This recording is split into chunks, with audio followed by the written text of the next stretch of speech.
I'm Indy Neidell. I'm Spartacus Olsson, and this is an extra weekly episode of World War II in real time. April 30th, 1945. Today, Adolf Hitler dies. Before we get there, we have to go back in time, though, to January 30th, 1939, and Hitler's speech at the Reichstag when he says, "If international finance Jewry inside and outside Europe should succeed in plunging the nations once more into a world war, the result will not be the Bolshevization of the earth and thereby the victory of Jewry, but the annihilation of the Jewish race in Europe." Now, 6 years later, a war has been fought. A war that engulfed the entire planet, with tens of millions dead in the fighting or as collateral casualties. But it was not a war started by any Jewish cabal. The existence of such a conspiracy is a deluded fantasy. The fantasy was the target, the very reason for the part of the war started by Hitler, though. The prize for that fantasy has been the murder of over 6 million innocent Jewish men, women, and children at the hands of Hitler and the Nazis. In the process of his genocidal war for racial hegemony, he has attacked and aggressed nation after nation, and the world has risen and united against him and his Axis allies. Another price that Germany has paid for Hitler's war is the by now near total destruction of the German Reich, and millions of his own countrymen dead. For almost a year, he has insisted on fighting on two fronts in Europe against the advice of most of his entourage. His pilot and Luftwaffe adjutant Niklaus von Below, who has been at his side throughout the war and is with him in the bunker, explains it like this. Everybody thought it was preferable to allow the Americans to take the Reich so that the Russians could be held off as far as possible from the eastern frontier. Hitler did not share this view because he feared the power of the American Jews more than the Bolshevists. Today, April 30th, the predictions of the others have come true. The Soviets close to taking Berlin, with Hitler cowering in his bunker at its center. Hitler and his immediate entourage have been living here since mid-January. Since April 9th, he has not left the bunker complex, staying in the Führerbunker at the lowest level, 8.5 meters under the Reich Chancellery Garden, except for going one flight of stairs up to the Vorbunker under the Chancellery itself to eat, and a few short walks above grounds in the Chancellery Garden with his dogs, Blondie and Wolfie. We've made a special episode about the bunker itself, link in the description. The first weeks in the bunker were filled with hectic activity as Hitler received military leaders, politicians, even foreign dignitaries, and issued all of the confusing orders, countermands, appointments, and dismissals that you have heard me cover in the weekly episodes. We will also mention here some of the activities that influenced Hitler's final days. However, the full story of the events, and particularly the military context, I will cover in the regular weekly episodes as usual. In any case, the spirit in the bunker was quite high those first few weeks.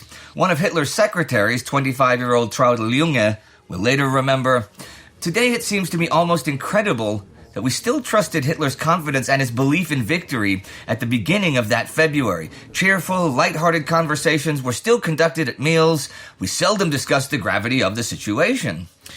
If the Führer truly still believes in victory at that point is hard to say. On an hourly basis, he vacillated between raging at real and imagined betrayals, weaving hopeless dreams of a final comeback, and expressions of despair. Throughout, three themes dominated his discourse. One, the possibility of repeating Frederick the Great's feat to, against all odds, repel the Russian army in front of Berlin, like the Prussian king did in 1761 to gain victory in the Third Silesian War. Which is a misinterpretation of the historical events. Frederick won that war because the Russian Tsarevna Elizabeth died, and her successor, Tsar Peter III, a Prussophile, left his nation's alliance with Austria and left the war with all of his armies. Which is closer to Hitler's second recurring idea, a separate peace with the Western Allies after all to join forces against the USSR. Which is what Stalin fears as well, but that's a paranoid fever dream by Stalin and a far-fetched fantasy for Hitler, since the Western Allies are hell-bent on Germany's unconditional surrender. 3. that the war is lost because the German people were not up to the task to win the war for racial hegemony that Hitler imagines he is fighting. As a result, the Germans have proven to be the lesser race and deserve to be annihilated together with the German Reich. In the 15 weeks that Hitler has now lived in the bunker, he is documented to have repeated this doomsday judgment for the German people no fewer than 20 times. But this prophecy is not something born when facing final defeat. It has been the potential outcome of his plans from the very beginning. 20 years earlier, he writes in Mein Kampf, "A race's overthrow at the hands of a stronger opponent cannot be looked upon as a wrong, but on the contrary, as a restoration of justice. If a people refuses to guard and uphold the qualities with which it has been endowed by nature, and which have their roots in the racial blood, then such a people has no right to complain over the loss of its earthly existence." By, at the latest, November 27, 1941, when it became clear that Moscow will not be taken, he goes on the record that this might now be the outcome for the German people, when in a meeting with the Danish and Croatian foreign ministers, he says, "In this respect, I am ice cold. When the German people is no longer willing and strong enough to sacrifice their own blood for its existence, then it shall perish and shall be annihilated by a stronger power. I will then not shed a single tear for the German people." All the way into April, his orders vary between steps to fulfill these three irreconcilable ideas. He orders the creation of new, largely imaginary units for a final counterattack. He forges plans based on thinking that Churchill must be as scared as anyone of the Bolsheviks taking Germany and should be ready to negotiate any moment now. He sends little boys and old men to near certain death to hold back the enemy until a Prussian-style miracle can appear. He orders no retreat, no evacuations, and that cities shall be fortresses where soldiers and civilians alike shall fight until their last drop of blood. He shuffles and reshuffles his commanders as he blames them for any failures whatsoever. He rages against the bringers of bad news and adamantly refuses to believe anyone who tells him that his orders are materially, physically, or geographically impossible to carry out. On March 19th, he issues the Nero Order, the total destruction of German industry, infrastructure, and agriculture. When Reich Armaments Minister Albert Speer protests, he tells him, "It is better to destroy these things ourselves, because this nation will have proved to be the weaker one, and the future belongs solely to the stronger Eastern nation." And yet, in the following weeks, he continues to issue orders to resist, even to counterattack. Now, at the end of April, his last hope is for the relief of Berlin by General Walter Wenck and the 12th Army. Well, he also fantasizes about Armeegruppe Steiner breaking through in the north.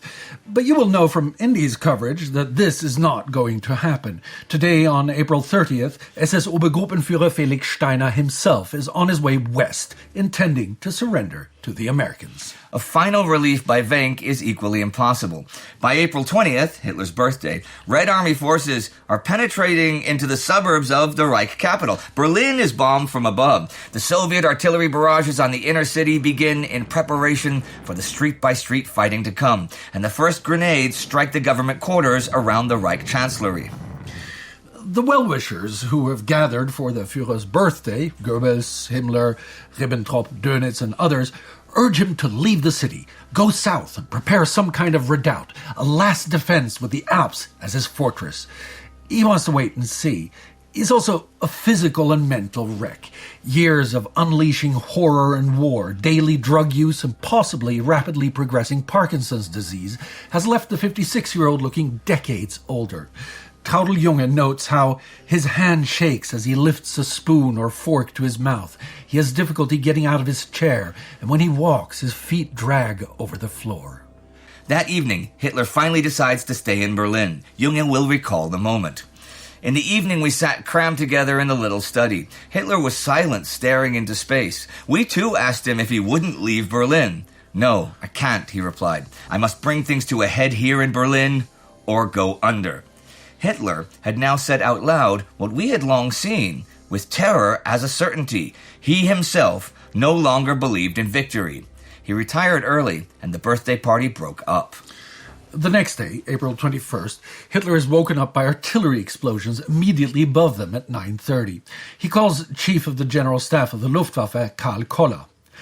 Are you aware that Berlin is under artillery fire? The inner city itself. The Luftwaffe must immediately identify the batteries and destroy them. Koller explains that he can't do much as the Luftwaffe is almost completely eradicated and will be within a few days at most. Hitler angrily tells him the entire Luftwaffe command should be hanged and hangs up the phone. The Soviet artillery has zoned in on the Chancellery itself, and from now on there will be daily shelling above them. The people in the bunker experience it as if they were sitting inside of a bass drum wrapped in cloth.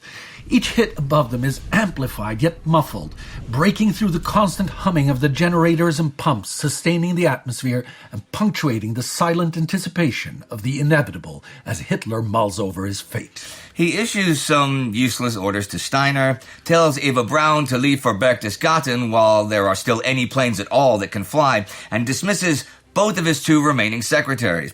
When Eva refuses to leave her lover's side, the other two surprise themselves by also insisting on staying. In yet another moment of self-pitying pathos, the Führer responds with, "If only my generals were as brave as you, my ladies." By the end of this day, the number of people residing in both bunkers has been reduced to 24 at the most. SS-man Rochus Misch, manning the telephone switch, will remember how the next day begins, or rather doesn't. Like all days since we began our bunker existence, 22nd of April 1945 had no beginning. At some time or other, the long sleepless night ended in morning. Hitler begins his day by once again berating Koller and the Luftwaffe. Over the phone, he screams at him that every last man of the Luftwaffe must be put in action. Any commander who holds back his forces will forfeit his life in 5 hours. You yourself will guarantee with your head that the last man is thrown in. There are no men and no planes for Koller to command, so instead he prepares to depart the capital and rejoin the head of the Luftwaffe, Reichsmarschall Hermann Goering. Meanwhile, the members of German High Command and the government still in Berlin have arrived to brief Hitler. Hitler's adjutant Martin Bormann, head of the OKH Hans Krebs, head of the OKW Wilhelm Keitel, operations chief Alfred Jodl, and General Wilhelm Burgdorf are there in person. They are joined by representatives for Admiral Karl Dönitz, Foreign Minister Joachim von Ribbentrop, and Goering, as well as Himmler's adjutant SS Gruppenführer Hermann Fegelein. The meeting doesn't go well. When the generals inform Hitler that there will be no attack by Steiner, that Wenck looks unlikely, and that Hitler must leave the city, he blows a gasket and throws everyone out of the room except the generals. He then proceeds to scream at them for 30 minutes. Essentially, it's their fault that the war is lost, but he, the Führer, will not leave his post. The war is lost, but if you gentlemen think that I am leaving Berlin, you are terribly mistaken. I'll rather chase a bullet through my head. After the meeting is over, Hitler orders his most important papers and documents flown out to Berchtesgaden and all of his personal papers to be incinerated. They are taken into the garden, and as his bonfire of vanities burns, Hitler appears at the bunker entrance and stands for a long time staring into the flames without a word. The collection of documents packed up and sent off by plane are lost forever, only hours later when the plane they are on is shot down by the RAF. Hitler again asks Eva Braun to leave, but she insists that she will stay with him until the end. Yet more staff is released so that only the core staff keeping the bunker functioning remain. And Bormann, of course. The ominous humming silence returns, punctuated only by the explosions reverberating from outside. For a long time, Hitler sits in the corridor stroking one of his dogs, silently watching the departing staff. In the evening, the generals return, and there is another briefing. Hitler still hopes for Wenck's arrival. By now, word has gotten out that the Führer might be intending to kill himself. Koller hears it from Jodl before he departs on a plane at 3:30 in the morning of the 23rd and will inform Goering on his arrival in the south. Fegelein has already informed Himmler. Around midnight, Hitler gets into an argument with his personal physician, Theodor Morel. He's been treating Hitler for real and imaginary ailments for close to a decade now. In the past 4 years, his main task has been to keep the Führer on a level regime of uppers, downers, and medication to handle the side effect of those drugs. Methamphetamine injections to kick off the day. Cocaine drops as needed to keep him going after that. Bromide to take the edge off the meth and coke. Barbiturates before bed to sleep. Anticonvulsants to handle the shakes. And a bunch of vitamins and supplements for good measure. Hitler is now convinced that Morel is in cahoots with those who want him to leave Berlin and is planning to sedate him so that they can fly him out of the capital unconscious. Morel protests his innocence, but is dismissed, and in the morning leaves Berlin for Bavaria. By then, Kohler has already arrived in Bavaria and briefed Goering. He responds by sending a telegram to Hitler. Mein Führer, in accordance with your decision to remain at your battle headquarters in the fortress of Berlin, are you agreed that I take overall command of the Reich at once, with full freedom of maneuver at home and abroad, in pursuance of your edict of the 29th of June 1941 as your representative? If I do not receive your answer by 2200 hours, I shall assume that you have been deprived of your freedom of action, in which case I accept that you award me the provisions of your edict to act for the welfare of folk and fatherland. Hitler's response is another explosion of fury. He sends Goering a reply rescinding the edict from 41, demanding his immediate resignation or he shall face execution. Goering complies and is placed under house arrest in Berchtesgaden by the SS. In the afternoon, Hitler uses a pause in the artillery fire to go out for a short walk in the gardens with his dogs. It is the last time that he will see the light of day. Meanwhile, the Goebbels family, Josef, Magda, and their 6 children, move into the Führer bunker. The adults intend to stay until the last moment, possibly even die together with their children there. In eastern Bavaria, the U.S. Army liberates the Flossenburg concentration camp, finding 1,700 prisoners still alive but in critical condition, and uncovering evidence of more of the Hitler regime's atrocities. In the evening, Speer arrives and speaks with Hitler for a long time in private before leaving Berlin. Speer will later claim that he now confronts Hitler and admits that he refused to carry out and even sabotage the Nero order. But no one in the bunker notices any outburst by Hitler, and both men are said to be composed and cordial as Speer departs. The next day sees heavy artillery fire hitting the chancellery above the bunker. Outside Munich, on Himmler's direct orders, the SS force over 6,000 surviving prisoners at Dachau concentration camp out of the camp to begin a death march before the U.S. Army can liberate them. Those too weak to march are murdered. Hitler begins distributing cyanide capsules to everyone present in the bunker. Otherwise, the day there proceeds without any major events, except the waiting for the inevitable. Traudl Junge notes, the tense, oppressive atmosphere of the bunker has me in its grip. The Führer, now a broken old man, still holds the invisible strings. His presence is enough to stifle any real emotion, any natural feeling. The next day, April 25th, is much the same. Further south in Berchtesgaden, Hitler's home at Obersalzberg is largely destroyed in an Allied air raid. In America, President Truman addresses the delegates at the opening session of the United Nations Conference on International Organization, UNCIO, in San Francisco via a telephone link. You members of this conference are to be architects of a better world. In your hands rests our future. By your labors at this conference, we shall know if suffering humanity is to achieve a just and lasting peace. Let us labor to achieve a peace which is really worthy of their great sacrifice. We must make certain by your work here that another war will be impossible. Back in Berlin, above Hitler's concrete lair, the Red Army is taking block after block of the city, steadily advancing towards the center and government quarters. At 4 p.m. at Torgau on the Elbe, Soviet and American troops officially meet, though the first such encounter was earlier in the day near Strela. At some point in the late afternoon, Hitler has some food together with his secretaries. The mood is subdued. Traudl Junge asks him if he thinks National Socialism will be revived one day. No, National Socialism is dead. Perhaps a similar idea will arise in 100 years' time with the force of a religion sweeping through the whole world. But Germany is lost. It was probably never mature and strong enough for the task I intended it to perform. Later, he summons his valet, Heinz Linge, and instructs him to burn his and Eva Braun's corpses once they are dead. He's adamant that his dead body shall not fall in Allied hands. Thursday, April 26. In Munich and Berchtesgaden, Hitler's safes are emptied of his papers and they are destroyed. The next day, April 27th, his personal train is blown up and burnt out together with any potentially sensitive contents at Zell am See in the Alps.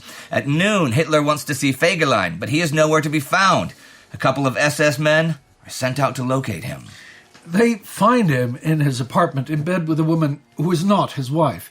He refuses to come back to the chancellery, bursting out to the SS men. "What is this shit about anyway? It doesn't involve me anymore." Well, so far, he has been deeply involved in Hitler's genocidal war since the first day. He has commanded units involved in countless massacres of civilians as anti-partisan actions. He's firmly anti-Semitic and has been at the forefront of the Nazi effort to exterminate all Jewish Europeans. Furthermore, Fegelein has been married to Eva Braun's younger sister Gerda since last year, and Gerda is 9 months pregnant with their child. In the late afternoon, Fegelein calls his sister-in-law in the bunker and implores her to leave Berlin with him. Instead, she tries to convince him to come talk to Hitler at the bunker, but the line is cut before he can reply. However, a few hours later, Fegelein does show up, heavily intoxicated and in civilian clothing. Hitler is incensed, and Bormann, no friend of Fegelein's, has him arrested and locked up in a room in the Vorbunker. Meanwhile, the situation outside is changing rapidly. In Vienna, an anti-Nazi government has formed, declaring the Anschluss null and void, effectively seceding Austria from the Reich. In Munich, the resistance group Freiheitssektion Bayern called for a general rising against the Nazi regime. Not far southwest from there, in Augsburg, the Augsburger Freiheitsbewegung gained control of the city, managed to contact the advancing U.S. military, and declare their town an open city. Augsburg will be taken without any shots fired. In Berlin, the Red Army has reached Wilhelmstrasse on the edge of the government quarters. In the bunker, Hitler has a long talk with von Below. Hitler has reversed his thoughts on a breakout. "I have decided to order the commander of Berlin to break out. For myself, I will remain here and die in the place where I worked so many years of my life. But my staff must also attempt to go. I believe that the situation has now changed. The Western Allies will no longer insist on the unconditional surrender demanded at Casablanca. It appears quite clear from the foreign press reports of recent weeks that the Yalta Conference was a disappointment for the United States and Britain. Now Roosevelt is dead and Churchill has never loved the Russians. He will be interested in not allowing the Russians to advance too far through Germany." When Goebbels hears of the idea, he has a panic attack. He begins crying and starts babbling about how he too wants to stay to the end. His wife talks about how a world without Nazism isn't worth living in, and how she, her husband, and the children will follow their leader into death. Nevertheless, preparations for such a breakout begin. But the very next morning, April 28th, Hitler is informed that no breakout is possible as long as Wenck's forces cannot break through into Berlin to make a link.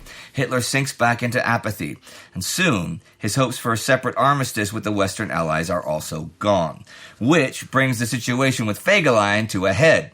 Hitler learns that Himmler has reached out to try to negotiate an armistice with the Western Allies, but the Allies have categorically turned down the offer, reiterating that it can only be unconditional surrender.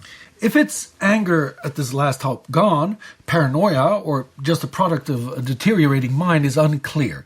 But Hitler sees Himmler's attempt to do exactly what he himself said he hoped for to von Below less than 24 hours ago as a betrayal, and he throws what will be his last tantrum.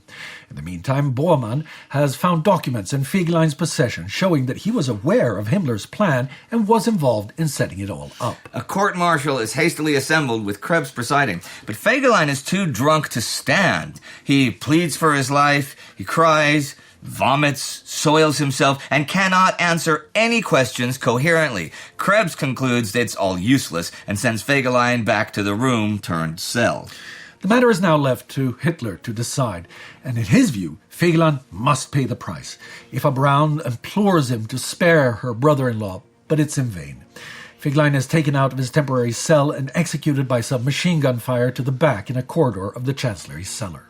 In Bavaria, with the U.S. Army quickly advancing on Munich, the rising in the city is thwarted by the Nazi werewolf units and the SS. In Penzberg, not far from where Sparty and I sit right now, the resistance has succeeded in taking control of the town. But by evening, the SS have come in force and execute 18 of the leaders of the rising. At Mauthausen concentration camp, a group of Austrian resistance members are the last victims of Nazi murder by gas.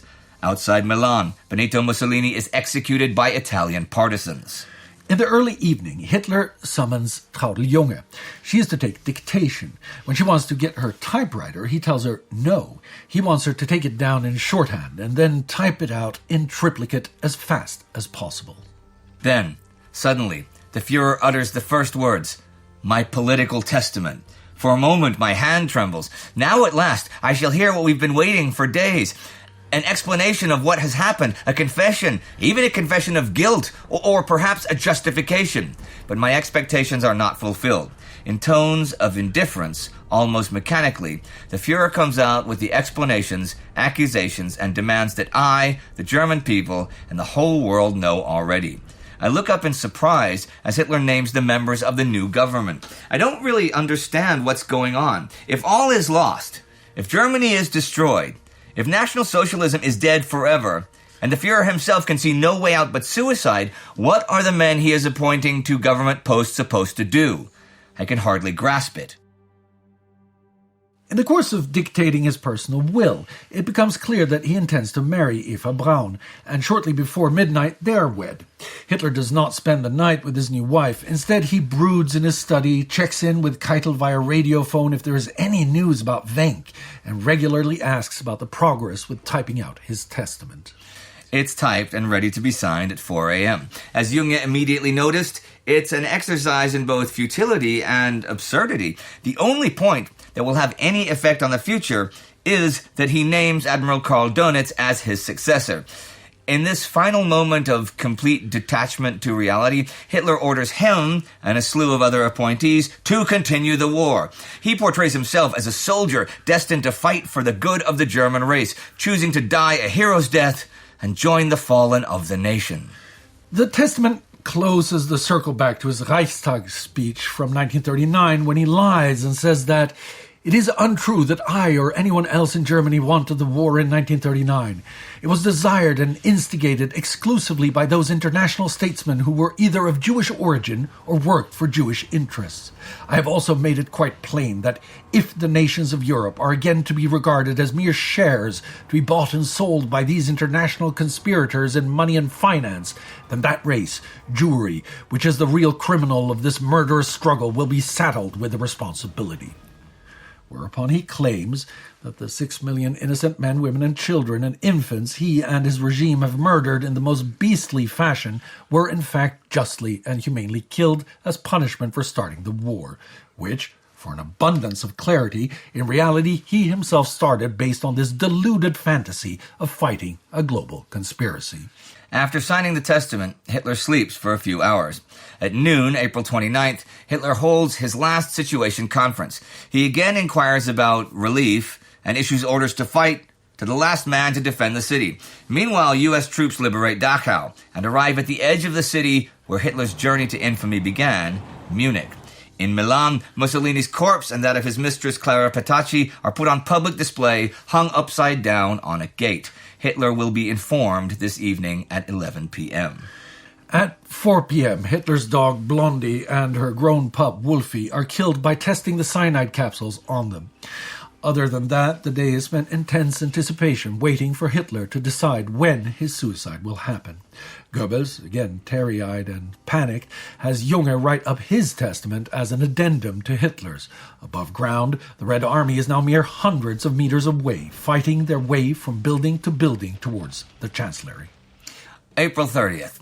At 1 a.m., Keitel messages Hitler that any hope for a relief of Berlin is futile. At 2 a.m., Hitler releases all personnel in the bunker from their oaths. At 4 a.m., the Red Army takes the Ministry of the Interior, not far from the Chancellery. A half hour later, Hitler is observed sitting alone in the corridor of the bunker, described as being listless and apathetic. The man who led his nation to violently subjugate the better part of Europe is now the effective ruler of a section of land stretching 1,650 meters south to north from Weidendambrücke to Prinz Albrechtstraße and 1,150 meters west to east from Brandenburger Tor to Schlossplatz. At noon, Munich is captured by the Americans. In Berlin, the Red Army launches a direct attack towards the Chancellery. Shortly thereafter, Hitler has his last meal together with his staff. Goebbels makes a final attempt to get his boss to leave the city together with him. He declines. At 3 p.m., he formally orders all the others to break out in small groups. At 3:15, he takes leave of his closest staff. Goebbels wants to speak with him again. He reacts with irritation. Instead, he goes to see Magda Goebbels, who also implores him to leave with them. He again declines. Shortly before 3:30, he and his wife retire to his study. The door is locked from the outside by his valet, Linge. A minute or so later, Eva Hitler bites down on a cyanide capsule, while Adolf Hitler puts his 7.65 Walter PPK handgun in his mouth and blows his brains out. The staff wait for about 15 minutes, then Linge unlocks the door. The two corpses are rolled into blankets and carried up the stairs to the rear entrance and the gardens. They and the corpses of the two dogs are dropped into a shallow crater right next to the door. They are doused with petrol and put on fire. There is not enough petrol to cremate them properly. An attempt is made to stoke the fire with 2 rubber tires, but that too fails. With bullets and mortar shells flying overhead, any further attempts are soon abandoned. Around 6 p.m., the bodies are dragged to a slightly deeper crater some 3 meters from the entrance. 2 SS men bury them under around 90 centimeters of dirt. Here, they will be found and exhumed by Soviet Smersh agents in 2 days. Tomorrow, the Soviets will learn from General Krebs that Hitler is dead, and Dönitz will soon inform the world over the radio. Goebbels and Krebs will make a last attempt to negotiate an armistice with the Red Army. When that fails too, they too will kill themselves. Magda Goebbels will also commit suicide after she has had her 6 children murdered by orange juice laced with cyanide. I will get back to these events, particularly Goebbels and Krebs and the Soviets, and what happens to some of the other people in the bunker on Saturday in my regular May 4th episode. And I will return later in May to tell you the story of what will happen to Adolf and Eva Hitler's corpses. But in this moment, let us rejoice with the world, for the Führer is dead. He waged a war on humanity, and humanity answered with terrible might. A righteous might that he was too cowardly to face in person. Instead, he hid in forests, on mountaintops, and finally underground like a plague-ridden rat, while he continued to send men and women to their deaths in his stead, waiting to the last moment until all chances of a miraculous savior was gone. Then, and only then, did he pull the trigger on himself, demanding, even in death, that he was not to be held accountable for his deeds. He was not alone in starting this war. He did not personally persecute, torture, and murder millions of people. He did not commit the genocides with his own hand. But he was the false messiah that channeled the hatred and strife, firing up the cauldrons of conflict and ordering the drums of war and the trumpets of destruction to sound the apocalypse. And while it was not only the German nation that answered that call, until not that long before his death, the large majority of Germans supported Hitler and his policies. The Pied Piper who led humanity off a cliff is dead. Let us hope that his fearsome flute forever falters, and that one day the songs of tyranny are silenced forever. For now, the world remains at war. Berlin has not yet fallen, but Stalin's Soviet Empire is quickly overrunning Eastern Europe, while in the Far East, the rhythm of the war drums is beating ever faster. And for that, I will pick up this tale again on Saturday in the regular, albeit very long, weekly episode. See you then.